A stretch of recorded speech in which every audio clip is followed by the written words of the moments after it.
Je m'interroge ce jour sur la question de l'échec patent du plan intégré d'import, substitution agro-pastorale et halieutique, baptisé PISA, à ne pas confondre avec la pizza, PISA dans ce pays. Le 31 décembre 2023, le chef de l'État, Paul Biya, avait dans son adresse à la nation annoncé le plan intégré d'import, substitution agro-pastorale et halieutique sur la période 2024-2026.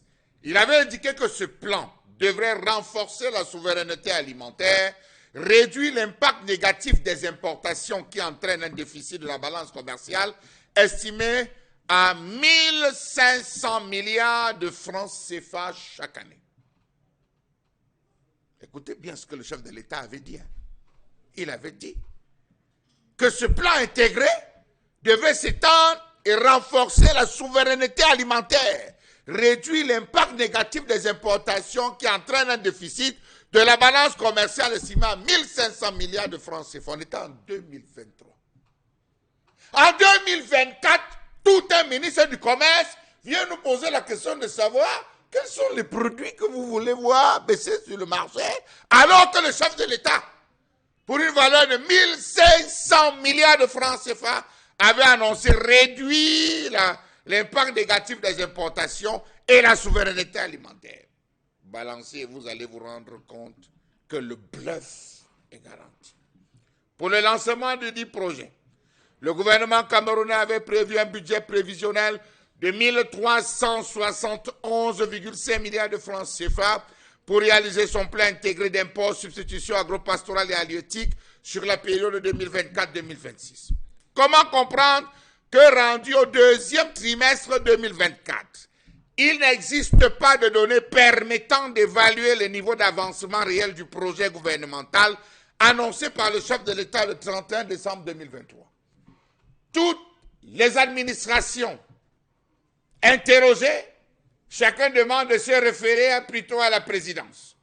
Vous interpellez le MINADER. Le MINADER vous fait comprendre que c'est dans un cabinet d'études où on vérifie, on évalue la faisabilité. Vous vous rapprochez des délégations régionales, on vous dit bien vouloir adresser un courrier qui sera acheminé à Yaoundé. Comment comprendre tous ces malheureux constats rendus au deuxième trimestre? Les fonds ont été décaissés. Qu'a-t-on fait de ces fonds? Question.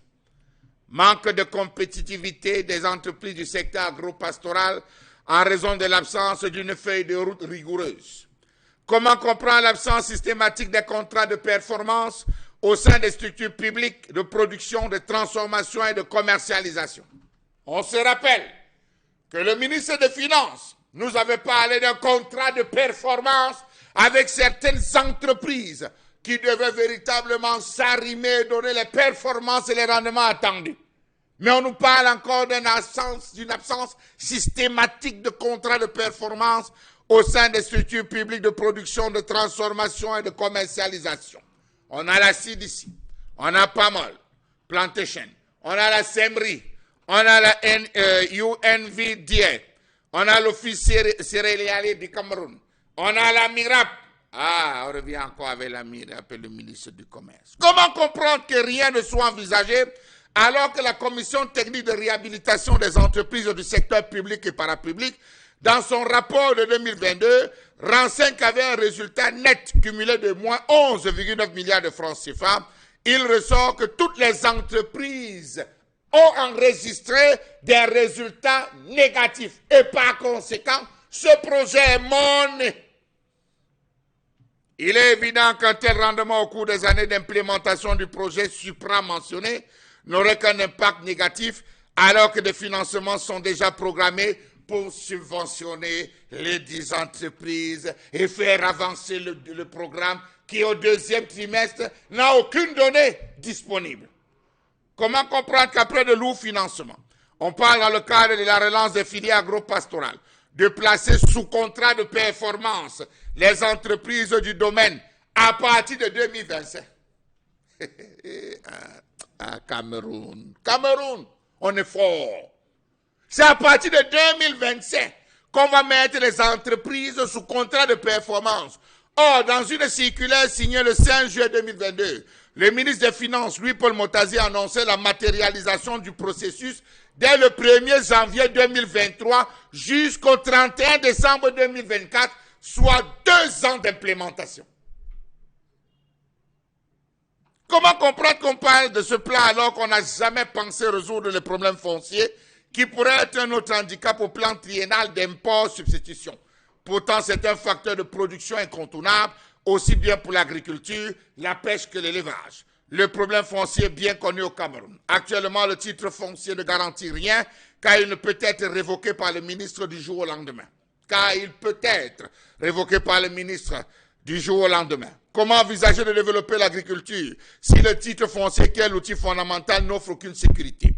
Comment comprendre qu'on parle avec intensité du plan intégré d'import, substitution agro-pastorale et halieutique sans consulter l'enquête sur le climat des affaires dans le secteur industriel publiée de 2023 qui montre que le gouvernement a encore du chemin à faire?